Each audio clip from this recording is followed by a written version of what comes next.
여러분 안녕하십니까? 반백부터 한세구입니다. 오늘 여러분들이 많이 기다리셨던 우리 시니어들 생활에 직접적으로 관련이 아주 많은 우리 치아에 관계되는 얘기를 오늘부터 이제 4시간에 걸쳐서 좀 해볼 건데요. 그래서 오늘 우리한테 도움 말씀을 주실 분을 모셨습니다. 지금 이제 치과병원을 실제로 하고 계시는 현직 의사죠. 그래서 성시준 원장님을 모셨습니다. 어서 오십시오. 네. 안녕하십니까. 네.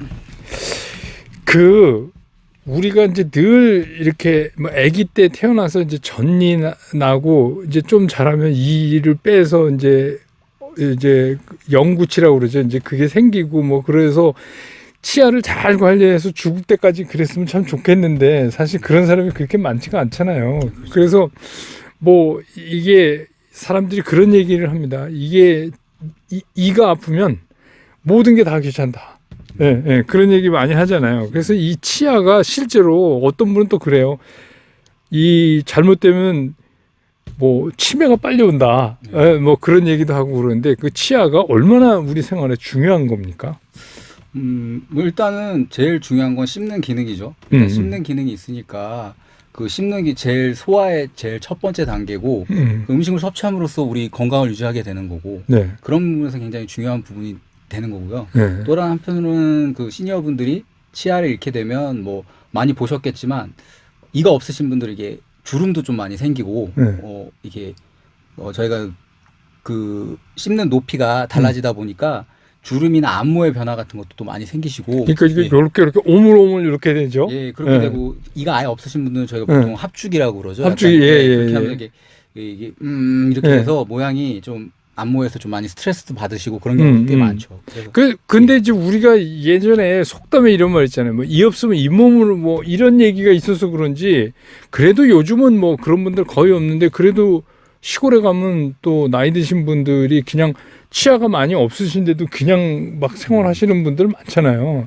근데 그렇게 되면 이게 무슨 다른 소화 기능에도 문제가 되고 결국은 그런 거겠죠? 네, 그렇죠. 전반적으로 보면 이 없으신 분을 보면 같은 연령대에 비해서 아무래도 좀 나이도 더 들어 보이시고 그리고 아무래도 영양 섭취도 부족하다 보니까 기력도 좀 딸리시는 부분도 있고 제 개인적으로 느끼는 좀 이 없으신 분들이 그런 분들이 그 나이대에 비해서 좀 더 약간 좀 더 나이가 들어 보인다. 그런 느낌이 좀 있죠. 근데 이제 우리가 원래 어른이 되면 치아가 몇 개가 있어야지 되는 겁니까? 원래 그 아래 14개, 위에 14개에서 총 28개 그 이가 있고 그 외쪽으로 사랑니가 있는 사람들, 없는 사람들도 있으니까 사랑니가 없는 사람들은 없고 보통 한 4개, 최대 4개 정도까지 이가 있게 되죠. 근데 이제 저도 이제 그걸 여쭤보려고 그랬는데 저도 이제 사랑니를 뺐거든요. 왜 뺐냐면 자꾸 이게 이제 말썽을 일으키니까. 근데 이 사랑니는 사실 없어도 되는 겁니까?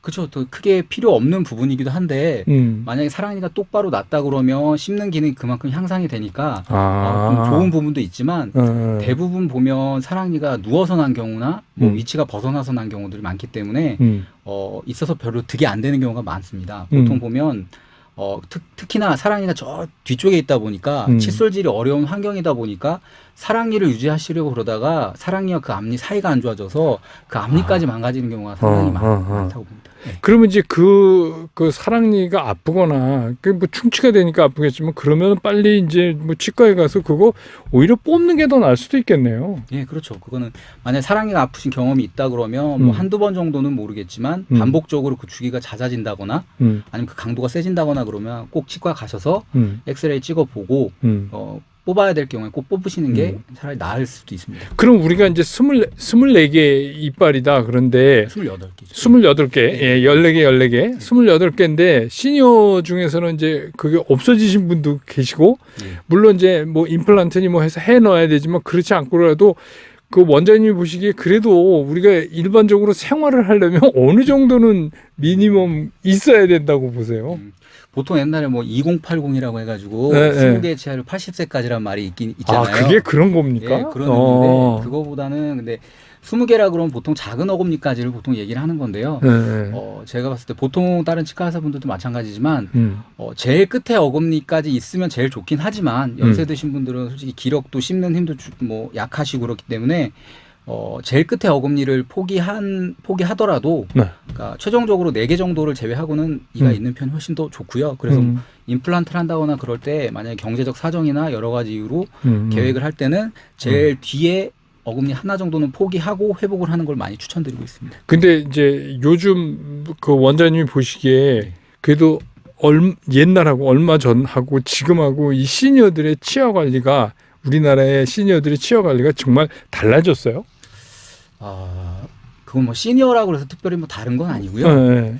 개인적인 차이가 있는 것 같습니다. 제가 봤을 때는 관리를 굉장히 잘하시는 분들도 있고 외적으로 뭐 관리를 본인이 잘한다고 생각하시지만 뭐 의외로 관리가 안 되시는 분들도 있고 약간은 나이보다는 개인적인 차이가 좀 강하지 않나 싶습니다. 그래서 그러면 우리가 이제 지금 원장님 말씀하신 것처럼 관리를 잘한다, 치아를 관리를 잘한다는 게 뭘 어떻게 하는 게 관리를 잘하는 건가요? 그럼 제일 중요한 게 우리가 늘 하는 칫솔질. 칫솔질 습관이라는 게 굉장히 중요한 부분을 차지합니다. 그러니까 보통 충치도 마찬가지고 치주질환도 마찬가지고 그런 걸 일으키는 모든 그 원인이나 결과물을 우리가 깨끗하게 청소해주는 그런 개념에서 칫솔질이라는 것이 굉장히 중요한 부분을 차지하고 있어요. 그래서 선생님들은 이 사람이 오른손잡인지 왼손잡인지도 아신다며요. 이 치아 관리 상태를 보면. 그러니까 뭐 오른손잡이 왼손잡이에 따라서 네. 뭐 칫솔질 저희가 뭐 이렇게 하는 게 편하시고 뭐 그러면 어느 한쪽이 더 많이 패여 계신 분들도 있고 네. 뭐 그런 경우도 있긴 있는데 네. 뭐 물론 그런 경우도 있지만 그거보다 전반적으로 전체적으로 안 좋으신 분들이 더 많죠. 그 전체적으로 안 좋다는 얘기는 지금 말씀하신 것처럼 칫솔질을 잘 못하는 거군요, 평소에. 그러니까 습관이 조금 잘못 들었다고 보는 게 맞을 것 같아요. 보통 3살 버릇 80까지 간다고 그러잖아요. 그러니까 칫솔질 습관을 잘 들이면 그게 평생 가는 거고 칫솔질 습관이 잘못 들어 있다 그러면 그게 또 마찬가지로 평생 가서 좀 안 좋은 결과를 나타내는 게 많은 것 같습니다. 그러면 칫솔질 잘하는 게 어떻게 하는 게 칫솔질 잘하는 거예요? 일단은 우리가 뭐 하루 3번, 뭐 3분 뭐 그런 식으로 많이 333. 하잖아요. 많이 하는데 그게 그렇게 물론 그건 최소한으로 그 정도는 해야 된다는 의미고. 그게 최소한이에요? 예, 어떻게 보면. 그리고 어떤 분들은 그 환자분들 가끔 오셔서 그런 말씀을 하세요. 나는 칫솔질 정말 열심히 하고 하루에 뭐 5번씩 하는데도 왜 이러냐. 보면 제가 그런 말씀을 드려요. 칫솔질 어떻게 하시는지 한번 여쭤보고 칫솔을 아무리 칫솔질 열심히 하신다고 그래도 예를 들어서 이쪽만 열심히 닦고 이쪽은 뭐 한두 번 가고 안 되면 이쪽은 안 좋아지는 거잖아요. 그러니까 전체적으로 다 고르게 다 잘 하셔야 되는데 그런 부분들이 좀 부족하신 부분들이 있고요. 또 다른 부분으로는 시니어분들한테는 제일 문제가 되는 부분이 잇몸적인 부분의 문제인데 잇몸이 안 좋아지면 이게 치아에 틈들이 생기시는 걸 많이 느끼실 거예요. 그렇죠.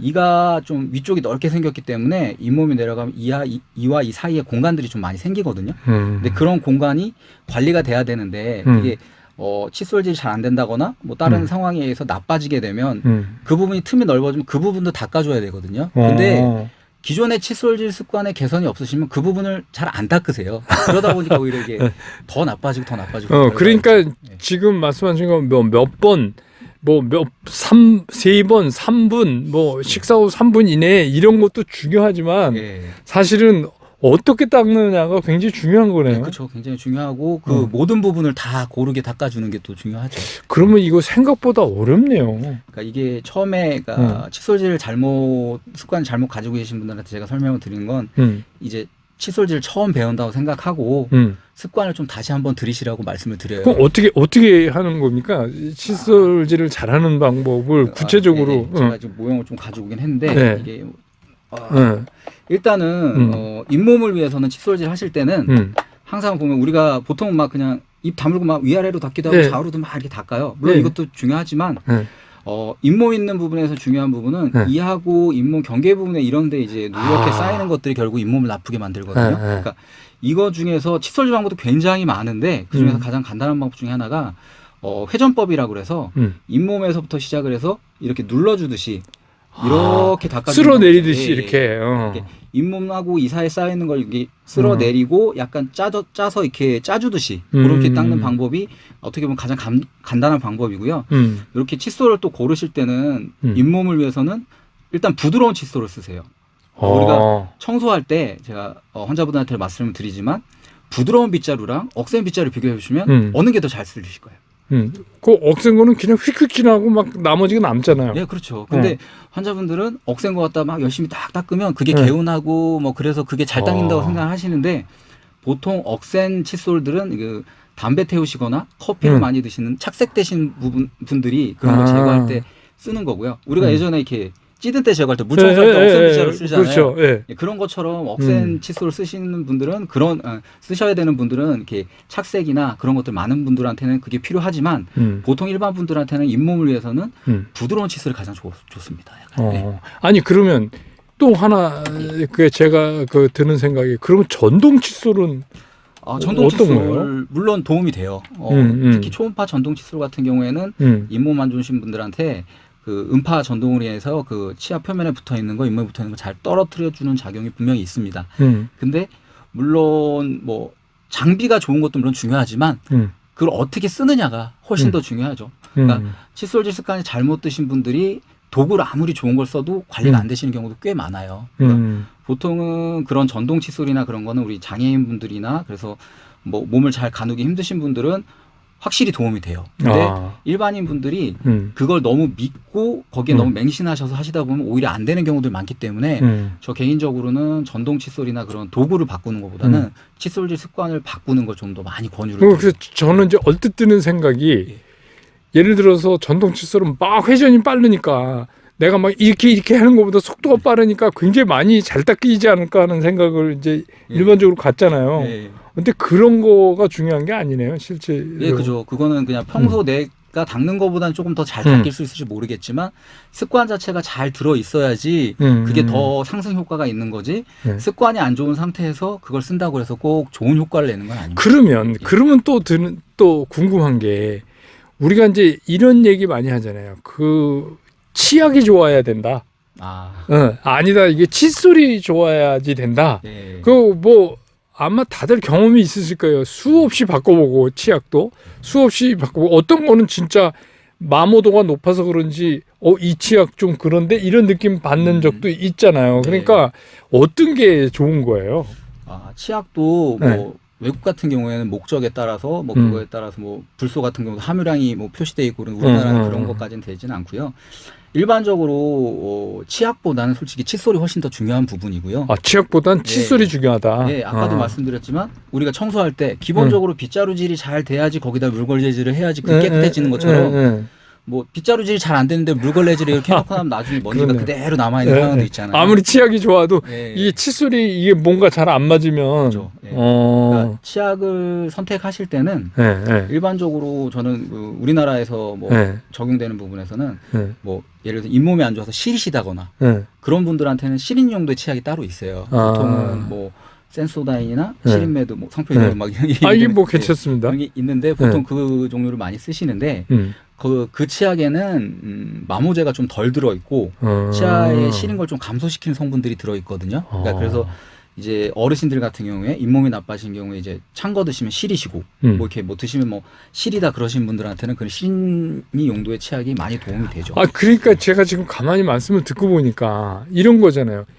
이게 이는 실인데 거기다 대고 마모도 높은 거를 계속해서 쓰면은 이게 더 악화되는 거 아니에요? 그러니까 그렇죠. 예, 그렇죠. 보통 치약의 주요 성분이 마모제예요. 마모제니까 우리가 냉장고 찌든 때 없앴는데도 예전에 부모님들이 뭐 치약을 쓰잖아요. 그게 얇게 이렇게 마모시키는 거거든요. 네, 보통 근데 치약에 마모제가 들어있는 이유는 좀 청결하게 좀 더 잘 닦이게 하기 위해서 하는 건데 치아의 에나멜질이라고 해서 치아 겉표면은 굉장히 강해요. 그래서 그 부분에 닿았을 때는 마모제가 큰 영향을 미치진 않고 뭐 깨끗하게 하는 효과가 있지만 잇몸이 나빠져서 뿌리가 노출되신 경우에 페인 쓸 때 뿌리가 노출된 부분은 이제 마모도가 상대적으로 좀 높거든요. 그런 부분에서는 일반 치약을 쓰시면 아마 많이 느끼시겠지만 치아 목이 막 패인다는 느낌 뭐 그런 분들 많이 보셨을 거예요. 그래서 그 부분에서 더 시린 증상이 증가하고 그런 게 있기 때문에 그런 분들은 일단 시리지 않더라도 시린이 용도의 치약을 쓰시는 게 마모도를 좀 더 줄여주고 예방하는 데 조금 효과가 분명히 있긴 있습니다. 그럼 요새는 칫이라고 치간 칫솔 이제 또 많이 팔거든요. 마트에 가도 팔고 뭐 약국에 가도 팔고. 근데 이거는 이제 어떻게 활용을 해야 되는 거예요? 일단은 뭐 멀쩡한 뭐 젊은 분들도 마찬가지지만 치실을 쓰는 습관은 굉장히 좋아요. 그러니까 이 사이는 아까 지금 여기 이런 모델에서도 보이지만 이 사이는 이 사이를 절대 칫솔로 접근할 수가 없어요. 네, 그렇네요. 이게 이 때문에 되지가 않네요. 치아 때문에. 앞니 쪽이야 좀 모르겠지만 어금니 같은 경우는 칫솔만으로 이 사이까지 접근이 절대 안 되거든요. 근데 젊었을 때는 이 틈이 좀 잇몸이 꽉 차 있고 그러니까 노폐물 쌓이는 게 좀 덜하긴 하지만 그래도 쌓이긴 쌓이니까 주기적으로 치실을 좀 사용해 주시는 게 조금 더 이게 치아나 잇몸 관리에 훨씬 더 좋은 면이 있고요.